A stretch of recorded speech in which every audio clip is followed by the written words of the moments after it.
Our session is devoted to strengthening Australia's security. My name's James Cotton and my job is to keep order, which given the eminence and excellence of this panel may be quite difficult.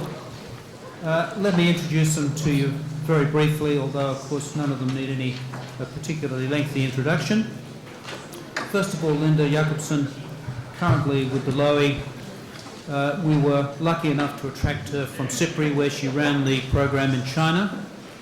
I think one of our most distinguished commentators on contemporary China, somebody immensely familiar with the country, having lived there for more than 10 years. She's going to talk about her fears for Australia-China. We all have fears for Australia-China, but the question is, are they the same fears or not? And she, of course, will address that question. Then we have Professor Michael L'Estrange, who, of course, amongst his many roles, was Secretary of the Department of Foreign Affairs and Trade, and, of course, currently heads the National Security College. There are rumours around the town that the sirens of public service are again singing to him, so maybe his career will further ascend, and in which case we'll follow it with great interest. Anyway, Michael is going to be talking to us about the changing conceptual foundations of Australian security in the period that the Institute has been in existence over its 80 years. Then we have Rick Smith, who of course has been ambassador in both Indonesia and China. And for my money, I think Rick's greatest accomplishment amongst his many is to have got the Department of Defence's budget and papers to a state where he could sign off on them, which is a pretty remarkable achievement when you consider the nature of that institution. And he's going to be talking to us about the relationship between strategy and policy in the long term, looking at Australia's security. And finally, on my left, Professor Hugh, who of course also spent time in the Defence Department as Deputy Secretary, and of course latterly has become one of our most prominent commentators on China, and in particular on the China-US relationship, and that will be the focus for his remarks. Now, we're under quite strict instructions. We're aiming for each commentator to give us no less than 10 minutes, no more than 10 minutes. No more than 10 minutes. Well, I got them thinking anyway. No more than 10 minutes. And I may throw in a few questions, and then I'll hand it over to the audience. We have until 3 o'clock, and I'm sure this is going to be a really interesting session. So let me start off by asking Linda to open the remarks. Thank you very much, James, for that introduction. Good afternoon, everyone. I would like to join in the thank you to the Australian Institute of International Affairs for not only organising this conference, but also for inviting me to speak. I'm going to speak about Australia's relations with China. As our chair mentioned, last April, Prime Minister Gillard succeeded in establishing a strategic partnership with China. The term per se is rather an inflated one. China has a strategic partnership with scores of countries. What was important and less usual in this situation of a strategic partnership was that China has committed to engage with Australia annually at a high level across the spectrum of economic, political, and strategic issues. So this locked-in senior level dialogue between Chinese and Australian leaders, why is it so important? It's important because it offers the opportunity to start building trust between the new Chinese leadership, the new Australian government, and also offers the opportunity to discuss issues which would not necessarily be a focus during short bilateral meetings on the sidelines of a summit. But I stress the strategic partnership, the high-level dialogue structure, they offer an opportunity. The dialogue is merely a tool, and it needs to be utilized. The new government has said it wants to reach an agreement with China on an FTA within a year, but besides that, we have not heard about the substance of this new strategic partnership. I think now is the time to be ambitious. China has a new leadership, so does Australia. I have put forward a few initiatives on what the strategic dialogue could focus on. I'm happy to explain more about them in the Q&A. This relationship that Australia has with China is, of course, challenging.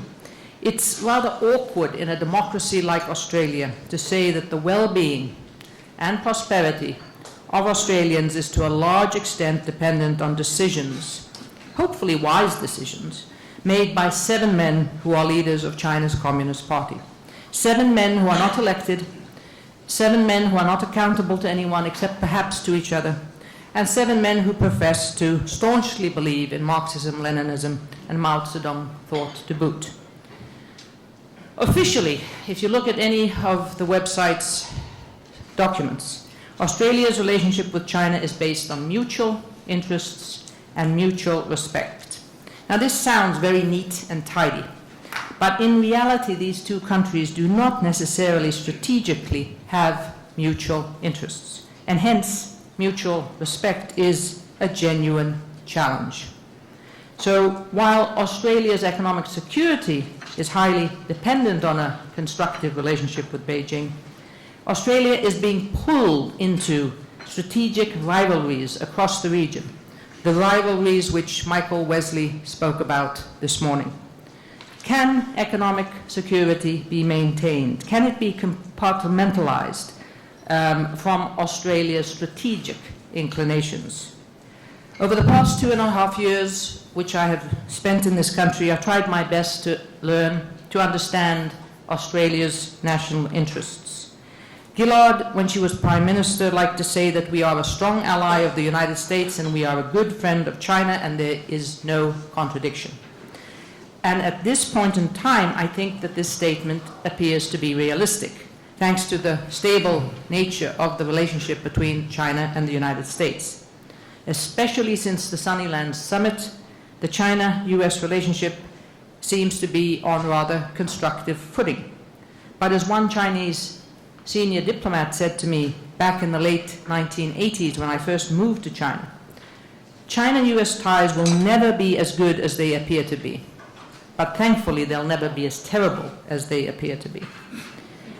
Now, I have the honor of going before my colleague Hugh White. We've been doing a song and dance in 3 capitals of Northeast Asia several times. So I can say that I do not agree with my fellow panelist, Hugh White, that China is anywhere ready today to challenge US primacy. In fact, I presume that China will accept US primacy as long as possible because it's in China's interest to do so. But having said that, of course there will be ups and downs in this very important defining relationship of the region. I think Canberra will be scrambling to deal with the first down unless a much stronger political relationship is built urgently between Tony Abbott, other key Australian ministers, and Xi Jinping and other key Chinese leaders. At the moment, in Beijing, political and strategic thinkers perceive Australia as not pursuing an independent foreign policy from the United States. I echo a point that John McCarthy made this morning. Australia is perceived as following the US lead without caveats. Now, of course, China acknowledges the alliance between China and the United States and Australia. China accepts it. I repeat, China accepts the bilateral alliance. But China opposes the multilateralization of the bilateral alliance, and it perceives that this is what Canberra is now doing on the basis of some elements of strengthened military cooperation between Australia and the United States. However, far more concerning than the US-China relationship and how Australia is going to deal with that is Australia's ability and skill to maintain a good and stable relationship with both China and Japan. It's not in Australia's interests, in my view, to get stuck in the middle of tensions between these two nations. I do not think that these tensions are going to decrease anytime soon. In my question to Mr. Downing this morning, I mentioned the trilateral security dialogue between the United States, Japan, and Australia, and the communique. In this communique, the 3 countries, quote, oppose any use of coercion to change the status quo in the East China Sea, end of quote. Now, of course, Australia should, must, oppose the use of coercion. But I ask, why did not the sentence end there? Why did it include a mention of to change the status quo? From Beijing's point of view, one can legitimately ask whose status quo? The definition of the status quo in the East China Sea is precisely what China and Japan are arguing about and why they are at loggerheads. Beijing sees that Australia is part of a threesome that is starting to gang up on China. Beijing sees an Australian Prime Minister who calls Japan Australia's best friend in Asia. Where does that leave China? Beijing also sees, by the way, an Australian Prime Minister who has made it clear that values matter in foreign policy. Now, of course, in Beijing, one could imagine that they ask, does that mean that Australia will criticize Japan for not acknowledging the suffering of Korean and Chinese women who were forced into prostitution, into sex slavery during the Pacific War? Many, many questions. Unfortunately, I don't have the answers, and I'll stop there.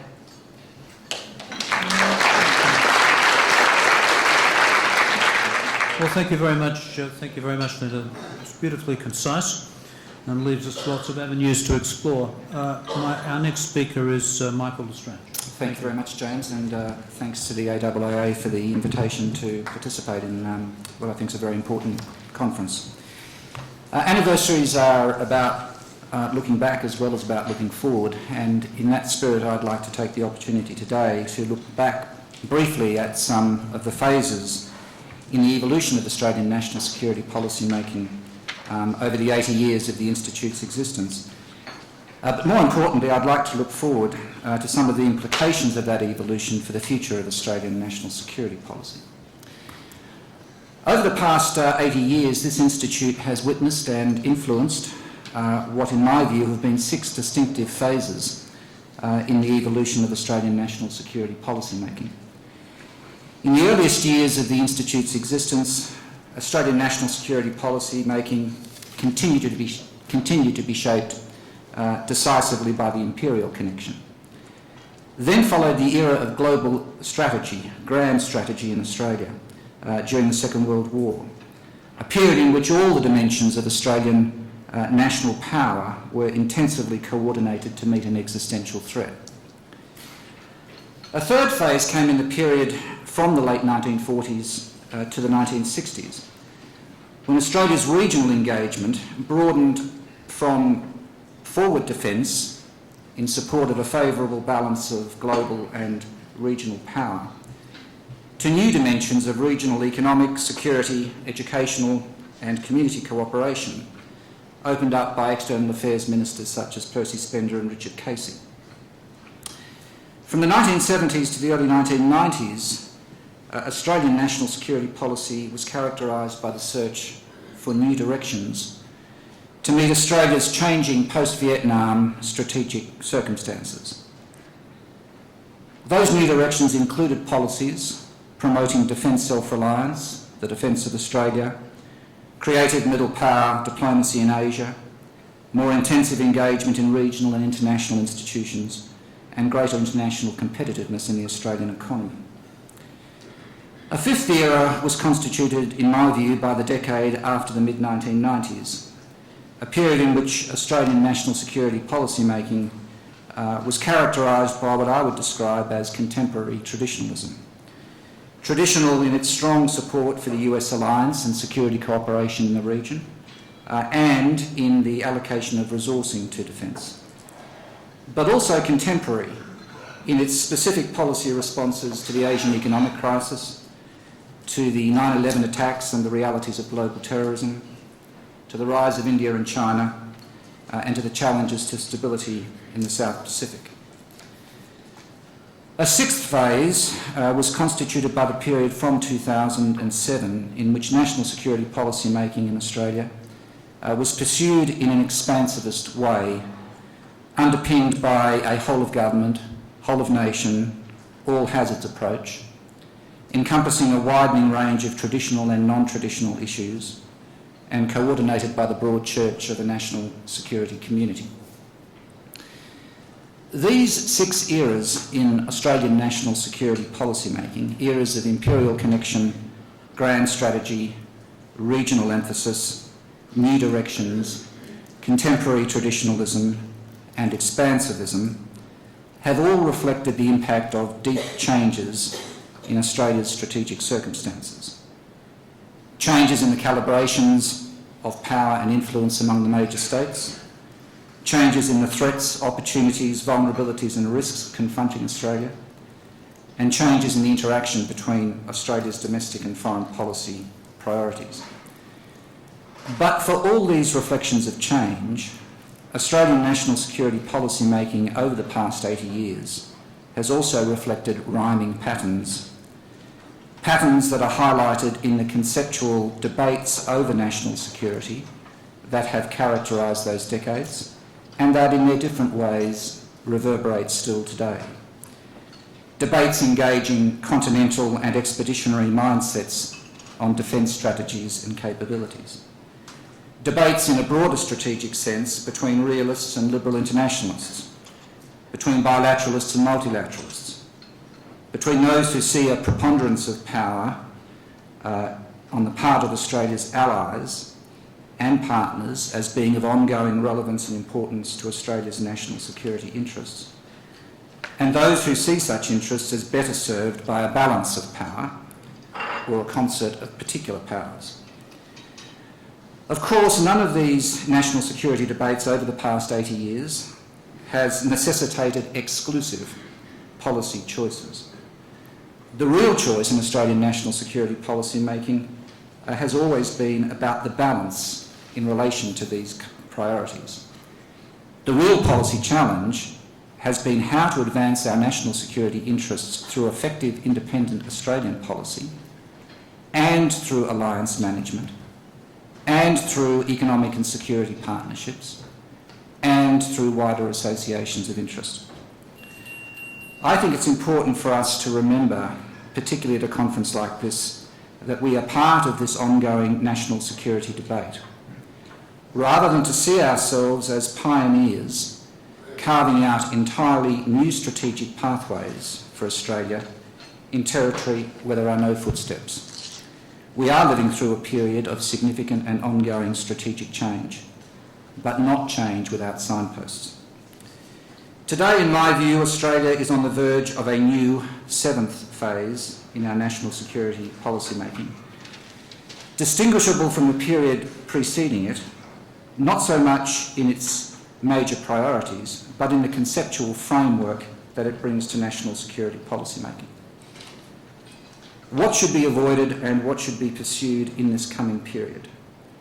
Many things, of course, but in the very limited time I have left, I want to highlight a few key ones.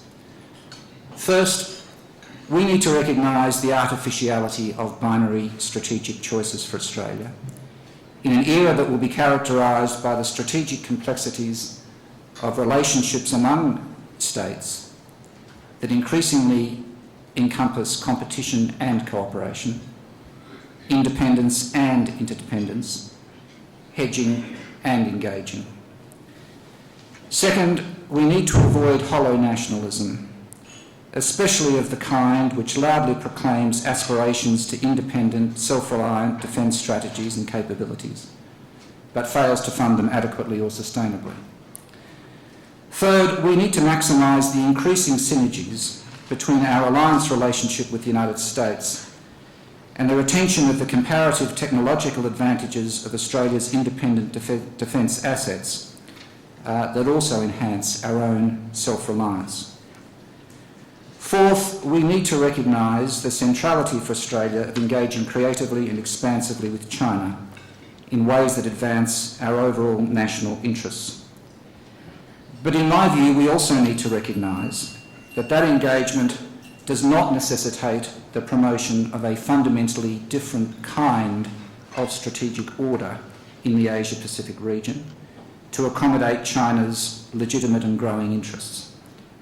That accommodation has been carrying on for over 30 years, and it will continue in ways that do not presume or necessitate systemic strategic change. Fifth, we need to pursue significantly enhanced security cooperation with the countries of our region, including a fully fledged strategic partnership with Indonesia. An objective that, despite the events of recent days, remains clearly in the longer-term interests of both countries.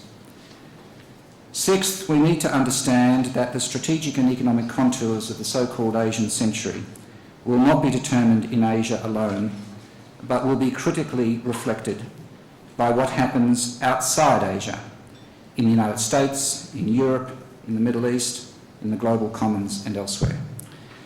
And finally, we need to separate the baby and the bathwater if, as seems likely, the comprehensive seamlessness of the most recent phase of Australian national security policy making is to give way to the pursuit of more specific priorities in a less overarching way.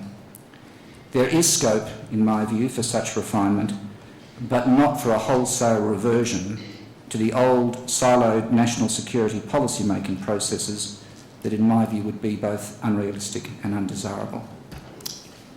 Well, thank you very much, Mark. 7 really interesting questions, at least, I think, come out of that. If I could next pass it over to Rick Smith, please. Thanks, James, and thanks for remembering me for at least one thing in defence. I was an accountant.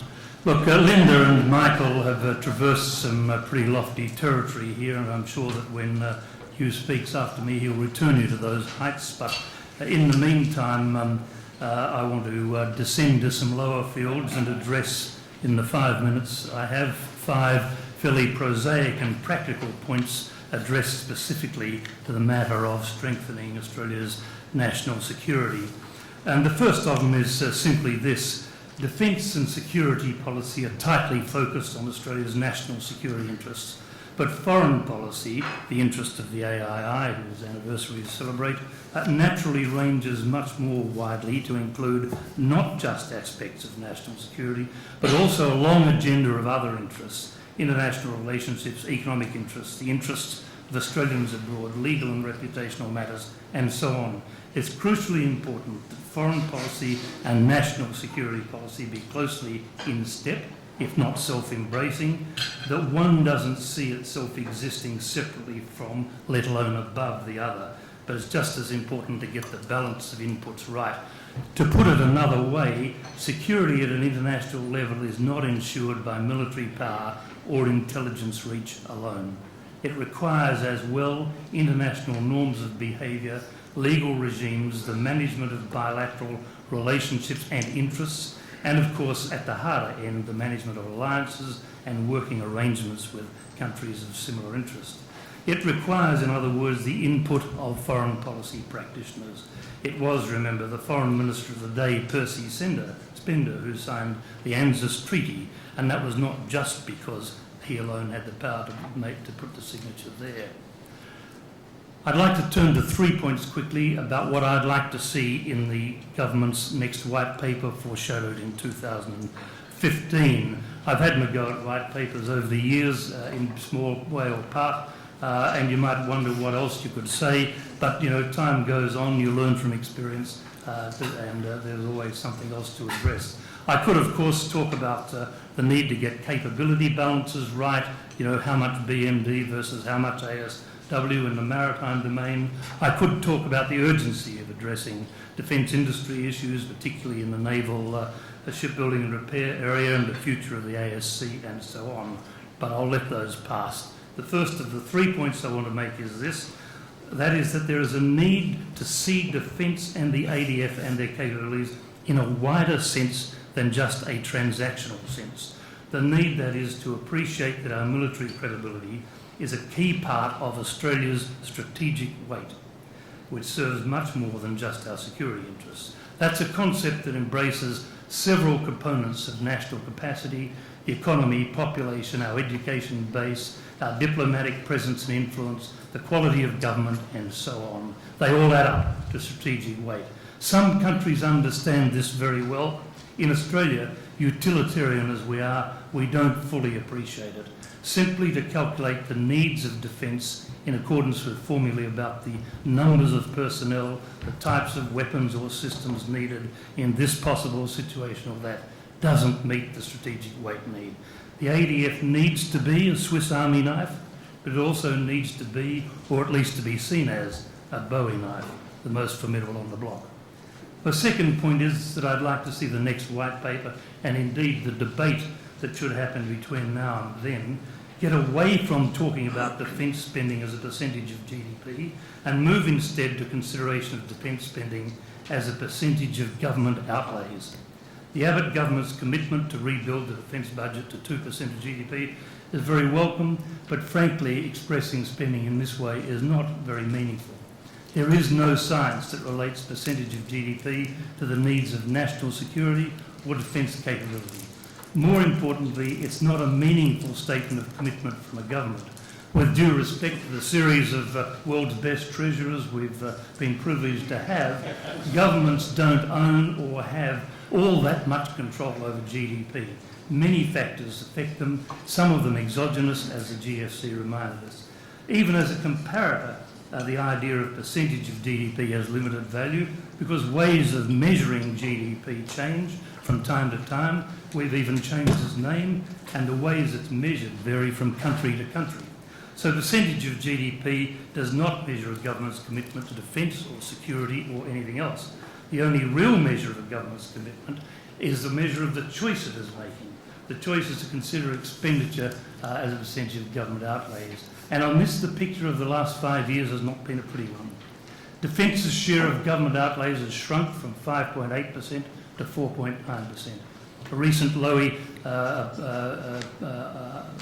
report cited the data on that, but the move is for greater spending in what I'll broadly call areas of welfare, healthcare and so on, and away from national security. It's that set of choices that we need to focus the debate on. And the third thing I'd like to see in the white paper is evidence that the government has taken seriously the need to get the back end of the defence organisation right. Focusing, that is, not just on the new big ticket platforms, weapon systems and so on, but also getting the enablers and the facilities right. Every generation of ships and aircraft and land vehicles is bigger and heavier than the last. Airfields and ports established 40 years ago are unlikely to meet today's needs, let alone tomorrow's. Alan Hawke and I put together some work on this for the last government in 2011-12. It showed up some quite serious deficiencies in our facilities and enablers. The government addressed that, but in the event, in the last white paper, accorded it a little more than lip service. And that does bring me to my final point, a different one, and it's on the domestic side of national security. When I did the Homeland and Border Security Review in 2008, I recommended then a more coherent approach to domestic security, bringing our agents together, not, as I said, in one department, because the evidence of the US is that that doesn't work, but rather bringing them together as one community. This required protecting the qualities and the best of the cultures of the individual agencies, the many of them, but keeping them small and nimble and versatile and accountable, and giving them greater strategic direction, above all knocking down any needless or outmoded legislative barriers, eroding the cultural barriers, above all improving the technological connectivity between them, to make sure they can communicate and that they can share databases. It would be timely, I think, to audit where this endeavour has got to 5 years down the track. Thank you, James. Well, thank you very much. Thank you very much, Dr. And to be able to sign off on a $12 billion business, I think, is no small achievement. Don't misunderstand me. There's $60 billion worth of assets. We think. Depending on how you price it. Depending on how you price it. And finally, our comments will come from Hugh White, who, of course, will be focusing on the US-China relationship. Yes, thanks very much, James, and it's a great pleasure to be here, and it's a great pleasure to share the platform with such a distinguished collection of friends and colleagues. When we think about Australia's security over the next few decades, our starting point, of course, is the last few decades, and the last few decades have been exceptionally secure ones for Australia. The last 40 years have been the most secure ones for Australia since the collapse, or at least the fraying, shall I say, of Pax Britannica from about the 1880s. And the question for us today is, how do we stay secure?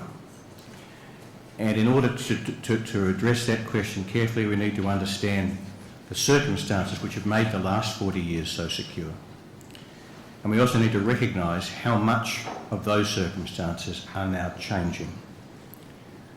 I'm going to differ from the remarks of some of my colleagues on the panel. I do think we are at a moment of big change. We are at the moment living through the biggest shift in the distribution of wealth and power around the world since Australia was settled by Europeans in 1788.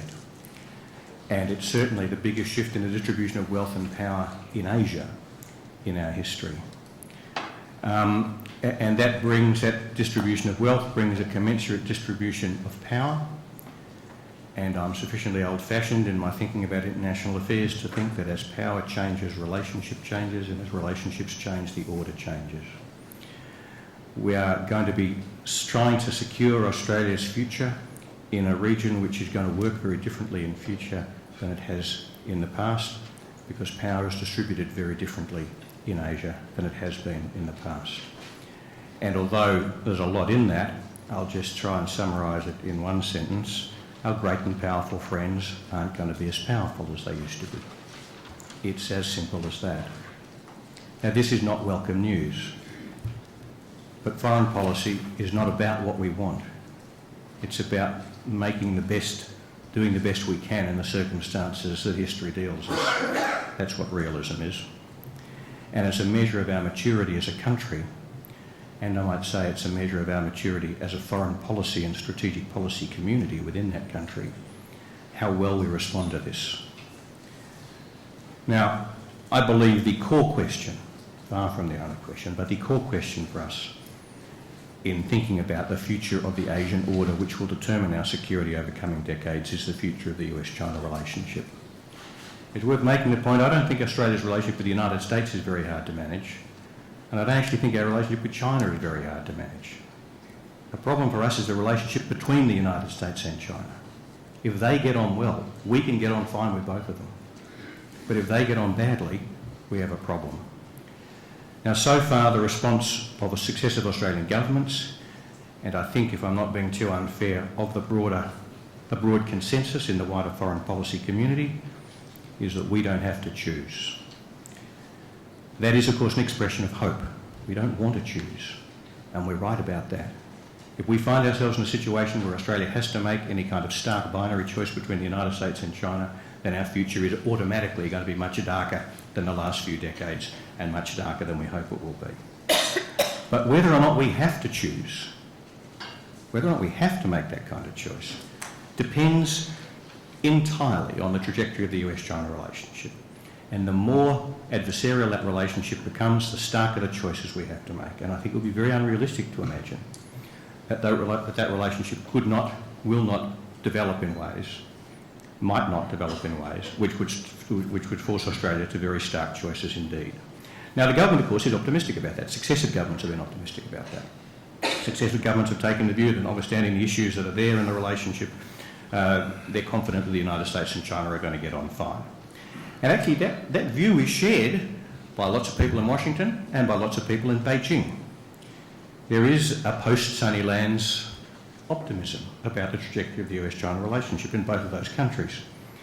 But it's worth looking at it a bit more closely and seeing what the basis of that optimism is.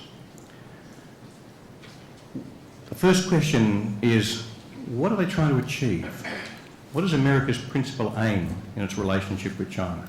I think that's very easily stated. The United States' objective is to preserve US primacy as a foundation for the Asian order indefinitely into the future. What's China's objective in its relationship with the United States? Very easily stated. It wants a new model of great power relations. It's a very simple sentence. It doesn't require a lot of analysis. They want a new model. They don't like the old one. And the old one is based on US primacy. So the fundamental objective of the United States in Asia is to preserve the status quo, and the fundamental objective of China is to change the status quo. that's a problem. So why are they all optimistic? Because they both think they're going to win. In China, they're pretty confident that they're going to get their new model of great power relations because they think they've got America where they want it. And although I think they're wrong, I can understand why they might think that. And in the United States, they're pretty confident that China is going to accept American primacy as a foundation for the Asian order indefinitely into the future. I'm less clear why Americans are confident about that, but I'm sure they're wrong too. And if you want to get a more realistic view, I recommend a trip to Tokyo, because nobody in Tokyo is optimistic about the trajectory of the US-China relationship, because they live on the front line of this. Japan's predicament at the moment is at the heart of the questions about the future of the Asian order.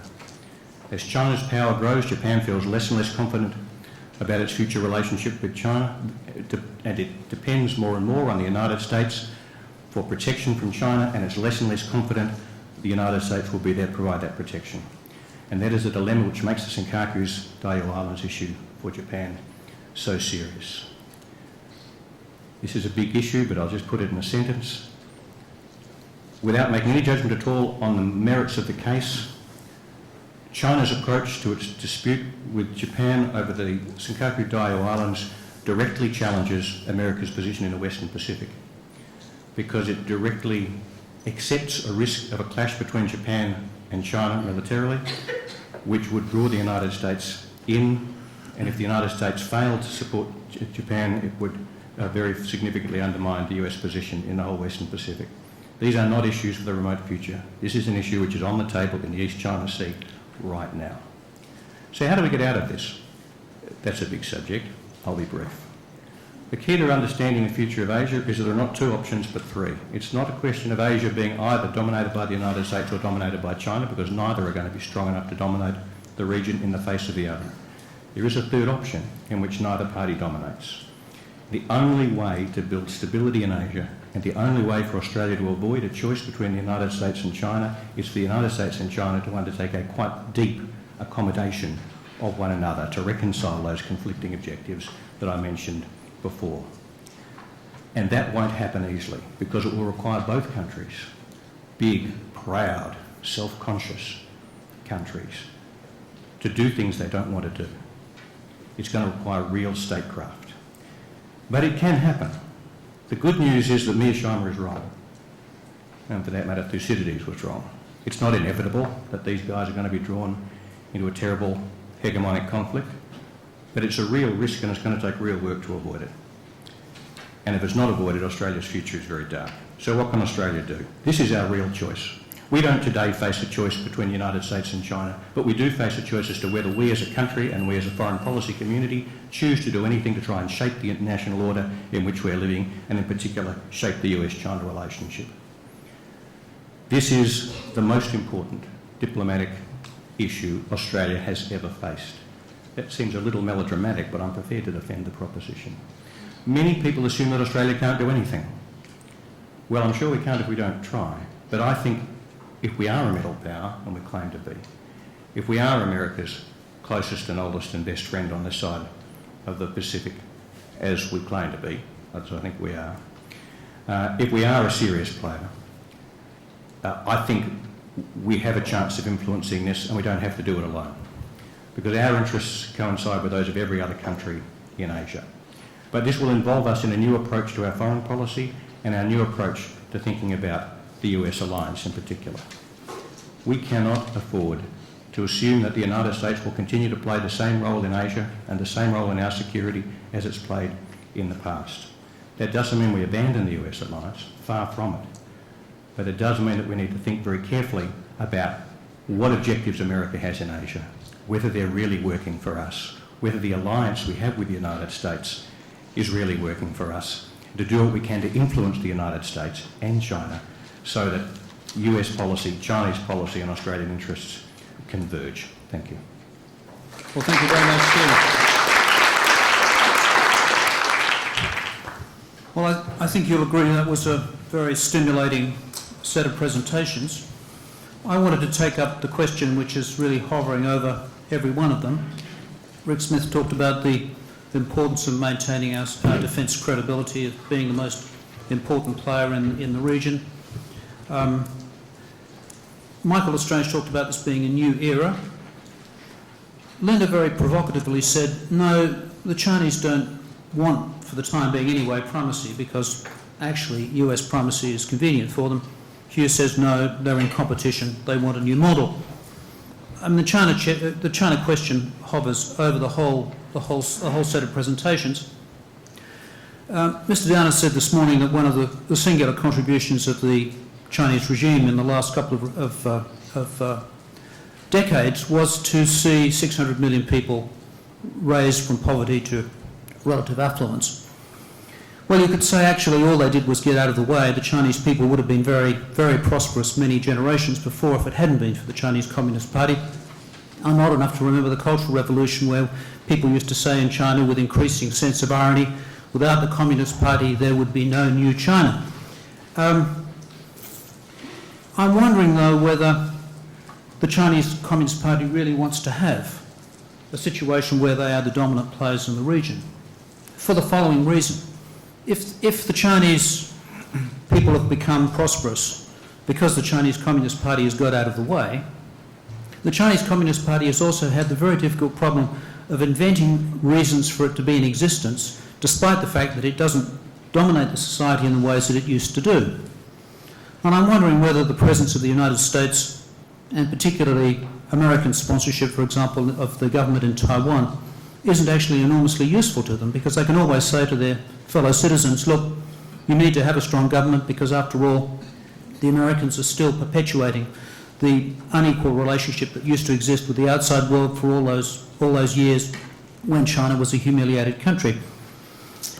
I'm wondering then, perhaps I'll ask each of the panellists in turn, quite whether they think China is ready for this new transition that Hugh is suggesting, bearing in mind the domestic problems, conundrums that they face. And then maybe I can finish by asking Hugh, has he not neglected this domestic aspect? In fact, foreign policy for the Chinese is very much also domestic policy and has this particular dimension. So perhaps Linda first. Thank you, James, and thank you to my fellow panelists for these thought-provoking remarks. But to the question, first of all, as I already said in my own remarks, China will prolong the day that it has to even consider primacy, for the simple reason that it benefits so much from the US being the prime power. Without globalization, China would not have been able to be as successful economically and in a sense on the societal level as it has been, and it will continue to be quote unquote a free rider as long as it can. It's not going to challenge the United States. And if I may, I'll just make a few more comments about Hugh's thoughts, and as I already mentioned in my own remarks, we now know each other's thoughts rather well, having been on several panels over the last couple of weeks. I think it's too stark to put forward a question of the United States giving up its primacy and China deciding to take the primacy. I think the accommodation or the accommodating processes which Hugh refers to, which I agree with, is already taking place. That's exactly what these two powers are doing. They are trying to get on with each other. Hillary Clinton, in a speech which was very little publicized, said that we are in a new situation and we have to find a way to live with this new rising power. That was a couple of years ago. They've moved forward. And the China, for its part, says that it wants a new type of major country relationship. It does. It wants equality. It wants to be respected. It's wanted to be respected ever since its founding, and especially since Deng Xiaoping's reforms took off in a modern, new way. But I don't see that it wants the United States out of Asia. I think that it is willing to put up with the United States. It'll poke, it'll push, it'll prod, so will the United States back. But they are learning to accommodate each other, is my point. That it's not as stark, it's not as urgent. During my lifetime, we're not going to be faced with this terrible reality which I think Hugh paints. Thank you. Michael, what do you think? James, I think if you accept Hugh's premises, there's an unerring logic that follows. It's just the question whether you accept the premise. And I don't accept the premise. I mean, for three reasons, really. One is that I don't believe that China's objective at the moment is to challenge the strategic status quo, let alone American preponderance or primacy, or however it's described. China's objectives are economic growth, domestic stability, and the political control of the Communist Party. That essentially is what they are on about and what they will be on about for the foreseeable future. As Linda says, of course, where there are vacuums, they will exert influence, but it's not their main agenda. Secondly, it's not in the self-interest of the United States or China for a situation of containment, conflict, crisis, confrontation. If you look at the pattern that I spoke of in relation to competition and cooperation, independence and interdependence, there is no logic in that path for either the United States or China. It's not to say that this could happen by accident. It's always possible, but it's not by design. And the third is that I do think that for all of China's extraordinary growth and continuing growth, it is both a rising and a fragile power. Its rise is obvious, but it is a rising power with fragilities. Fragilities of economic adjustment, which are structural and significant, ethnic issues, social issues, resource issues, many other dimensions of China as a rising and stable country, which the regime is focused on.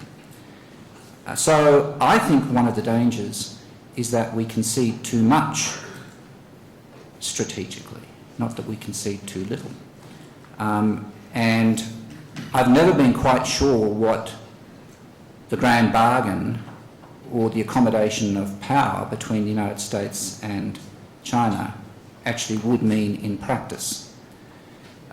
So I think for those reasons, I think we do need new forms of accommodation, but I think this process has been going on since the early 1970s, and it will continue. I just don't believe that the premise is focused on a fundamental systemic change in the strategic order. I think China's priorities, certainly for the foreseeable future, are different. Okay, thank you. Rick? Thanks, James. The question, as I understood you put it first, was, is China ready for this transition to either to primacy or at least to a new defined place in the world? My short answer is no, and the further answer is they know they're not ready. I very strongly believe that there is much less certainty, certitude, confidence in the Chinese leadership about where it's all going and what it'll be like when they get there than we sometimes think it is.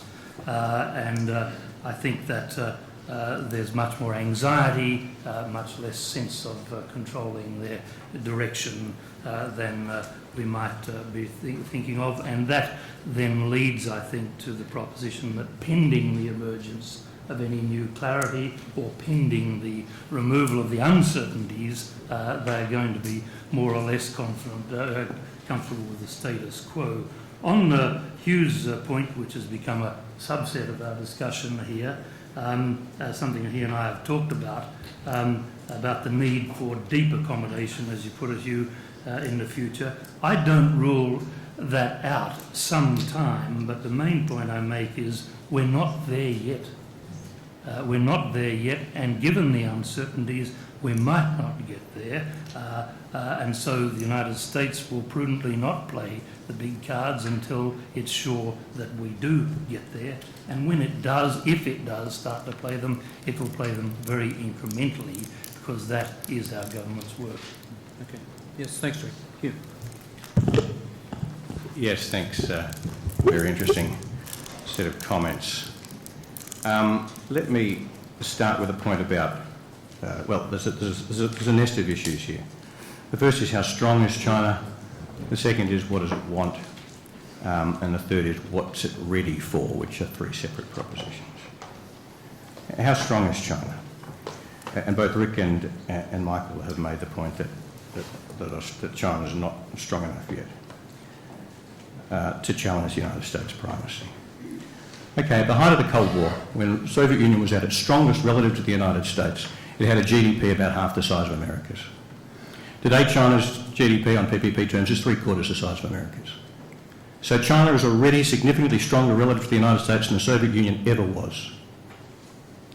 And wealth is power. That's the foundation. So I think just on that very crude basis, the proposition that China is not yet strong enough to challenge American primacy in Asia, I think is hard to sustain. Now, of course, China, I don't believe, can challenge the United States globally. I don't think it wants to. There's a separate point about military power, but I won't defer that. Suffice to say, I think China's capability developments have already significantly enhanced its capacity to erode the essential military foundation of US primacy in Asia, which is very specifically focused on power projection by sea. The second question is, what does China want? Well, when we look at a rising power, and our only textbook here is history, we know a few rising powers. We've lived with a few over the last, so to speak, historical memory. Napoleonic France, Nazi Germany, Imperial Japan, Stalinist Russia. And we know what they're after. All of those countries had extraordinarily radical objectives. They wanted to completely change the international system. They wanted to change it economically, territorially, politically, ideologically, you name it. China's not like that. Actually, as a rising power, China's quite conservative. It likes most aspects of the international system. So would we if we'd grown at 10% per annum for 30 years. China doesn't want to change the economic structure in Asia. It doesn't want to change the territorial distribution, a couple of special cases to one side. It has not the least interest in ideology or politics. It doesn't care how we're governed. The only thing about the regional order China wants to change is the leadership. But it does want to change the leadership. So, third point, how does that fit and what's it ready for? The argument that some of my colleagues have made and many other people make them is that China can't afford to challenge the US leadership in Asia because it needs US leadership in order to provide the stability which is essential to China's own prosperity. And I buy the second part of that argument. China wants stability because it recognises that stability is necessary for its prosperity. Absolutely. China is very committed to stability. But is not, I think, at least I think this is a significant question, as to whether it's prepared to accept the first leg of the argument, that is, because it wants stability, it supports US primacy. We might believe, Americans might believe, that US primacy is the only conceivable foundation for stability in Asia, but we shouldn't expect the Chinese to see it that way. I don't find it at all difficult to imagine a different foundation for stability in Asia. Chinese primacy, for example, or maybe something else. The other point, of course, is that US primacy has served China's interests very well since 1972, precisely because since 1972, in an action for which we should all, including China, be very grateful, the United States has been willing to use its power to foster China's growth. But that's because since 1972, until very recently, the historian will probably judge about 2 years ago this week, when Barack Obama gave a big speech up the hill here, the United States did not see China as a threat, and it therefore saw no reason to try and constrain China's rise. The Chinese, I believe, now believe that the United States is likely to use its power to constrain China's rise in future, and if that's true, then preserving US primacy doesn't support China's interests in growth, but actually acts against them. The third point, of course, is that China would be crazy to push for a change in the fundamental change in the order in the light of its own need and desire for stability if it believed that that change was likely to be violent, if it believed that it was going to have to fight the United States in order to do it. So it seems to me that China's willingness, as I see it, to push for a significant change in the regional order does suggest that the Chinese believe that the United States will concede. Now, a lot of people on our side of the fence, if I can put it that way, find this almost impossible to believe. How could the Chinese possibly imagine that the Americans are going to give way to them? But I think, if you look at it from China's point of view, that is a less implausible outcome than one might think. I think they're probably misreading a lot of data. I'm not as confident as they are. But let's just focus on one issue in particular, and that's interdependence. I will. It's a big issue. Most people believe that one of the key constraints to escalating strategic rivalry between the United States and China, and therefore a key preserver of the status quo, is the depth of interdependence, economic interdependence between the US and China. But that depends on how that's read. In America, people say to you, look, the Chinese are not going to challenge us because they know that we're more important to them than they are to us. They can't afford to muck us around. And in China, people say, the Americans in the end depend on us so much economically that they can't afford to get in our way. The Chinese and the Americans both believe that interdependence constrains the other guy's options. That makes the situation more dangerous. Okay. Okay, everybody, we've got about 15 minutes for questions. Could you indicate... got one, we've got two. Okay, we'll start with those down here. Please keep it concise and make sure it's a question. Thank you. Well, Hugh, I was going to ask you a question, but I've decided not to because since you're a sometime fellow member of the Fourth Estate, I don't want to appear to be ganging up on you. I'd like to ask Michael a stranger question. Thanks very much for your presentation, thoughtful presentation, Michael, which I listened to carefully, and I hope I heard the component that I'm going to address clearly. I think you referred to the Howard Downer foreign policy by describing it as contemporary traditionalism. Is that correct? I wonder what we can expect then of the Abbott-Bishop foreign policy. Will we return to a policy of contemporary traditionalism or something else, bearing in mind the world has changed somewhat? Well, the answer, Tony, is I don't know. And I'm, sort of looking into a crystal ball like you. My guess would be that it would take with it many of the perspectives from that fifth period that I spoke about, but obviously it will be operating in quite a different context. And many of the issues that we've spoke about here today, even 6 years on, are entirely different. But I think in terms of some of the priorities that Josh was talking about and the connections they've had with the period of the late 90s and afterwards, I think they want to establish a connection with that, and I think there's a logic for them in doing that, and I think that those anchors will be there. But as we've seen this week, you can be hit from the side in ways that you can never predict, and I think that's what happened with 9/11, that's what happened with the Asian economic crisis, that's what happened in the South Pacific, it's what happened in East Timor, and on it goes. So I don't think there is a formulaic blueprint, and I'd like to think that because the circumstances are different, the policies will be adjusted accordingly. But I think in terms of the magnetic forces, there will be, I think, some pretty clear similarities on the big issues. But I think when we write the history of this in 10 years' time, there will be the contemporary part of the traditionalism will be quite different to the period of the Howard government. Thank you. Next question over here, please. Put your hand up, please, and just identify yourself when you ask the question. Thank you.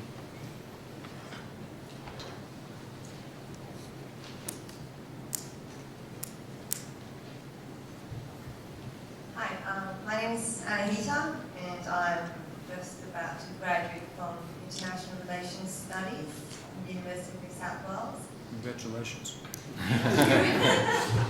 Congratulate me when I get a job.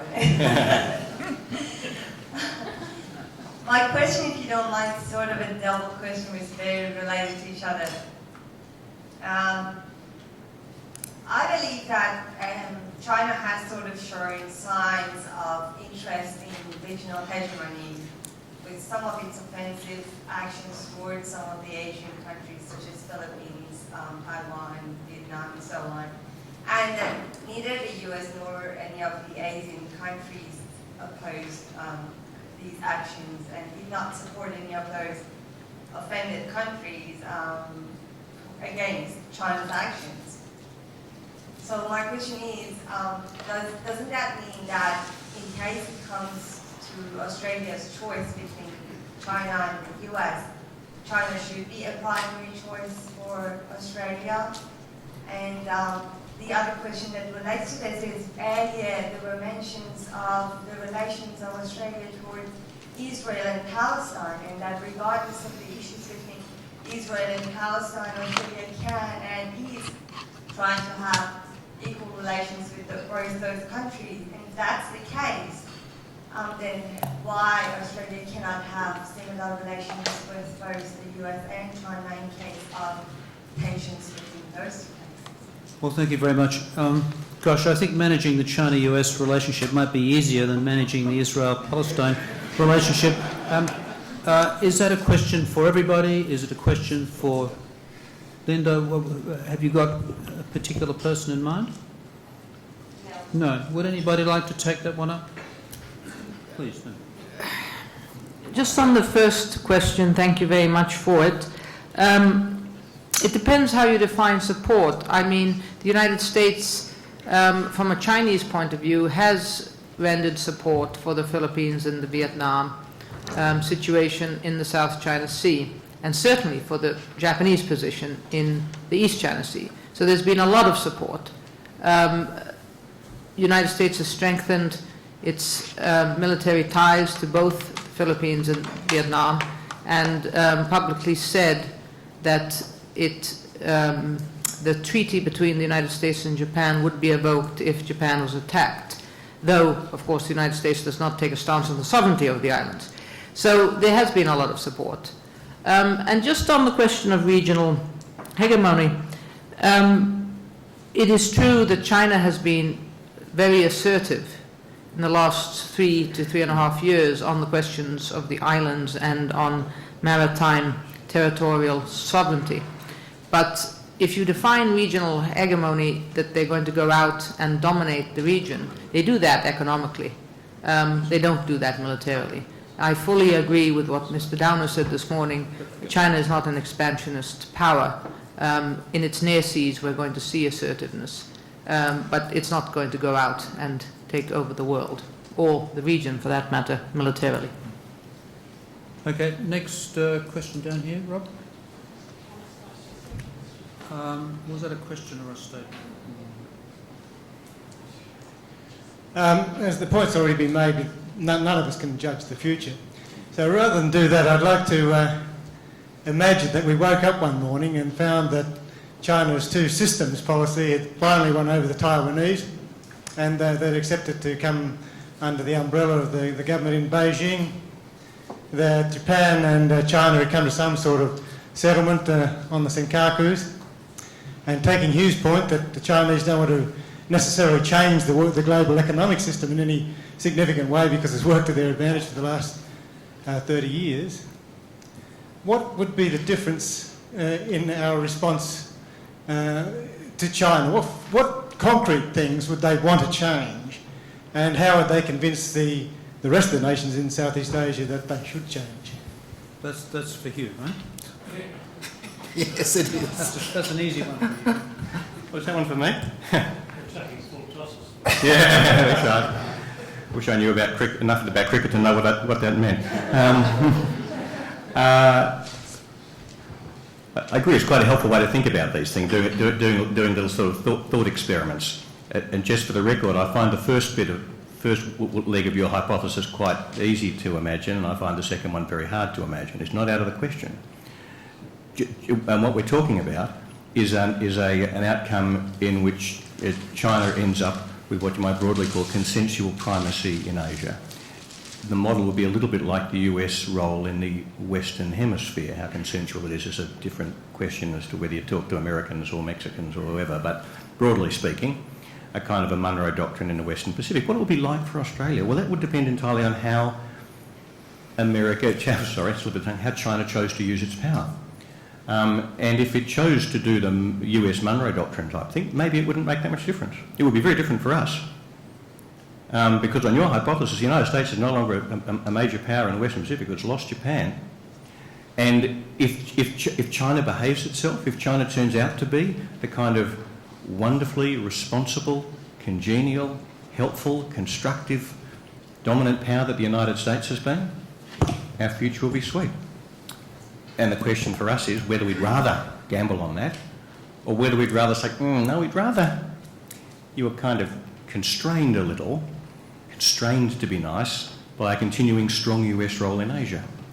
And I personally would feel more secure in an Asia in which the United States continue to play a strong role to balance and moderate China's use of its power, rather than go the, so to speak, Monroe Doctrine route and essentially say, we're going to trust you, Beijing, to do whatever you want to do with us.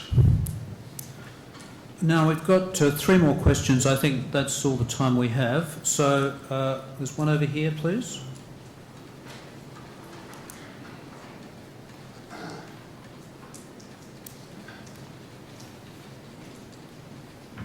Good afternoon. My name is Akriti and I'm a National Office Intern at the AIIA. My question is to Professor Michael Lestrange. I think you spoke about the 7 phases of defence strategy and the beginning of a new phase in Australia's defence strategy. The 2013 Defence White Paper clearly outlines or gives an indication towards the adoption of an Indo-Pacific outlook to Australia's defence. I just wanted to ask you if the Indo-Pacific is part of this defence strategy that you spoke about, and also because Ms. Julie Bishop has been quite hesitant to put it in those words, and she's been speaking about an Indian Ocean Asia Pacific on a few occasions. So does that still hold true with the coalition? I've got no idea whether it holds with the coalition or not. But look, let me say, I think the Indo-Pacific construct is a very relevant one for our foreign policy interests and our strategic interests. I've got some doubts whether we have got the capacity in terms of our defence capabilities to genuinely pursue an Indo-Pacific defence strategy. In terms of the capabilities available to us, it doesn't seem to me clear that an Indo-Pacific defence strategy is one that's actually a practical one in the foreseeable future. There are things we can do, there are niche cooperative arrangements we can have. I think some of the things that Rick pointed to in his 2011 review are very sensible in terms of the North West Shelf and other areas. But we will need a significantly greater investment in capability to genuinely conduct an Indo-Pacific defence strategy, which doesn't mean we should not pursue an Indo-Pacific foreign policy. James, if I could Yes, just please, add to that, and really to endorse what Michael said, Indo-Pacific or Indo-Pacific Asia, whatever formula you want to use, is not intended to be a force structure determinant. It's a policy framework, a strategic framework, but it was never intended in its usage in the white paper to be a factor determining the structure of our defence force. The simple reason we could never afford that. Question here, please, for the microphone. No, not there. There, behind you. Sorry, I'm going in order. Thank you. Member of the Institute. In the not impossible event that North Korea succeeds in miniaturising a nuclear warhead and puts it on the top of a missile capable of striking Japan, or for that matter Guam, or gives the impression that it can do that, which is just as potent. How long before we start seeing a very strong movement in the Japanese population for weaponising its own nuclear industry? What would be the implications for the China-Japan relationship, and indeed for the Japan-America relationship? It doesn't have to be true in order to be potent. So who's that for? That would be Hugh and Rick. Gentlemen. Yes, very pertinent question. As long as North Korea has no capacity to strike high-value US assets, that's a pretentious way of saying US cities or bases so big that there are lots and lots of Americans on them. In other words, as long as it has no, so to speak, counter-value capability against the United States, then Japan can remain very confident of US extended nuclear deterrence deterring North Korea. If if the bad guy can't hit back, is not a very high-cost option for President Obama or his successors to say, don't do that or we'll nuke you. As soon as they can nuke back, then it becomes a much more complicated calculation because they can say, don't nuke us or we'll nuke you back. So if North Korea builds an intercontinental range system, or if it finds targets within the range of its present systems which are so valuable to the United States, and maybe Guam would fall into that category, though I'm not sure about that myself, you know, to the extent that North Korea doesn't have high-value US targets within range, I think the Japanese can and will remain confident of US extended nuclear deterrence. But nonetheless, I believe the issue of race is absolutely central, because for Japan, what will erode their confidence in the US alliance is not North Korea's nuclear capability, but China's. And this is a central issue. One of the... Linda knows so much more about China than I do that I'm ashamed even to say the word China in her presence. But one of the ways, so I'm very hesitant to say that, one of the ways in which I differ from her on this is that I think we're much, this is going to be a bit melodramatic, but I think we're closer to a precipice than she does. And I look at the East China Sea and I ask, what is the risk that a clash between Chinese and Japanese forces produces a situation in which the United States is forced to ask itself the question, do we go to war with China over the Senkakus? And, or you might say, over our support for Japan and the viability of our alliance with Japan. And that calculation, when the President, if and when the President faces that choice in the Situation Room, the fact that China has the capacity to put nuclear weapons on the continental United States will be a major factor in his calculation. You know, those of us of a certain age are familiar with this problem. We called it decoupling in the old days, and it's for real. And I think if I was a Japanese strategic policymaker, I would begin to ask myself now whether, as China's challenge to Japan gets stronger, and I believe, what are the point? I believe the Japanese believe that that challenge is stark. I think the Japanese have no sense at all of a stable status quo in Asia. They feel intensely that China's pressure on them is quantitatively different from anything they've faced since the end of the Second World War, and I believe they're right. It's one of the reasons why I'm more pessimistic about the present trajectory. And for them to work through the END decoupling calculation and come to the answer that, you know, they've got a shed full of plutonium there and I'm sure plenty of capacity to machine it into neat little spheres, that would come very regularly. Well, it comes closer to their mind because in the end what's critical is resolve. What prevented America's allies in Europe from doing that during the Cold War was their absolute confidence that the United States regarded defending Western Europe from the Soviet Union as absolutely vital to its interests. And the question is, does anything in the Western Pacific today matter enough for the United States to take a nuke on Los Angeles? And it's not actually, in the grand sweep of things, that is a really critical central question. And if I was Japanese, I'm not sure I'd be confident of the answer. Well, I think you're right. And as Hugh has elaborated, it's a very complicated equation. The United States can, by constantly reassuring the Japanese about its nuclear deterrent, handle the matter of a North Korean nuclear strike capacity, but as the Chinese would see it, that in reassuring the Japanese on this, the US would be encouraging the Japanese to adventurism. And that's the triangle. So the US has to be then, on the one hand, assuring the Japanese that the deterrent stands, etc., and at the same time talking to Beijing and saying, and this is all about your little cousins up there, not you. Now, whether that's a realistic trialogue to maintain, I don't know, but I think that's the formula. Okay. So, last question down here, just very briefly, please. Philip Peters from the Canberra branch. All our discussion so far has been predicated on one thing, that China remains together as a united nation. In its very long history, China has blown apart more than once. Even in the last 100 years, the fall of the Qing dynasty, the fall of the successor to the communists.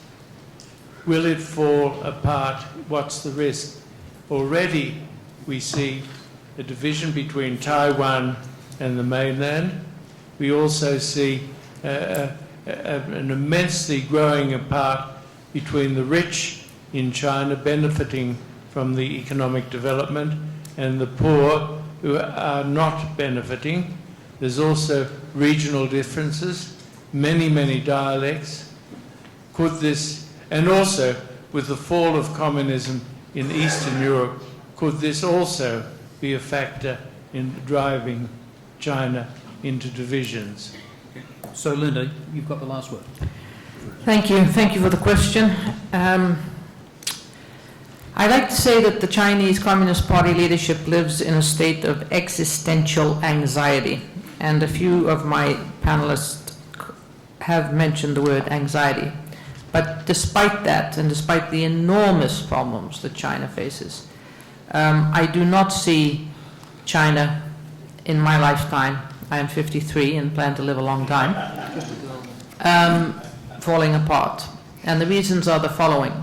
It's a myth to say that the poor are not benefiting. The Communist Party stays in power because everyone is benefiting. Bitterness arises from the fact that the middle class and the rich have A, benefited first, and B, are benefiting more rapidly than the poor. But even the poor will say that the lives of our children appear to be better than our lives today. So even if it's very slow, the improvement of the poor, the country is moving forward by and large. Even the poor regions are getting slightly better off. It's just a question of the pace and the depth of who's benefiting. The present leader who will be in power, we think at least, and there's nothing to show that he wouldn't be for 10 years, has consolidated power in a way that there's optimism about China facing some of those huge challenges. The ethnic question will be suppressed with pure brutality, as far as I'm concerned, if any of them try and split up the country. So, to answer your precise question, is China going to fall apart? I don't think so. Well, I think we've had an exceptionally stimulating session, and one's only regret is we couldn't prolong it even further. But I would like you to join me in congratulating our speakers for some really thoughtful presentations.